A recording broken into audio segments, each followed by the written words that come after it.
Looking to modify settings in your Exchange Online environment without using the web-based interface? Well, this is tech simplicity, and you're watching Exchange Online PowerShell Explained. What's going on, everyone? In today's video, I'm going to be showing you how to connect to Microsoft Exchange Online, otherwise known as Office 365's Exchange Admin Console, via Windows PowerShell from your local computer. As a note, every command run in this video will be posted in the video description below for your convenience so that you can quickly copy and paste them. That being said, let's get started. The first thing that you'll want to do is open up Microsoft PowerShell as an administrator. Once this is open, you can go ahead and enter the first command shown in the video's description below and press enter. When prompted if you're sure you want to enable this setting, enter the letter Y for yes and press enter. After this, you'll need to enter the second command shown in the video description below.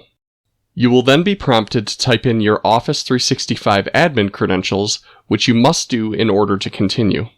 At this point, we're close to finished, but we now need to enter the third command seen in the video description below and press enter. Last, in order to complete the process, type the fourth command seen in the video description and press enter. At this point, providing you typed in credentials of an account that has admin level privileges to the Office 365 environment that you're attempting to access, you will be successfully connected to Exchange Online via Windows PowerShell.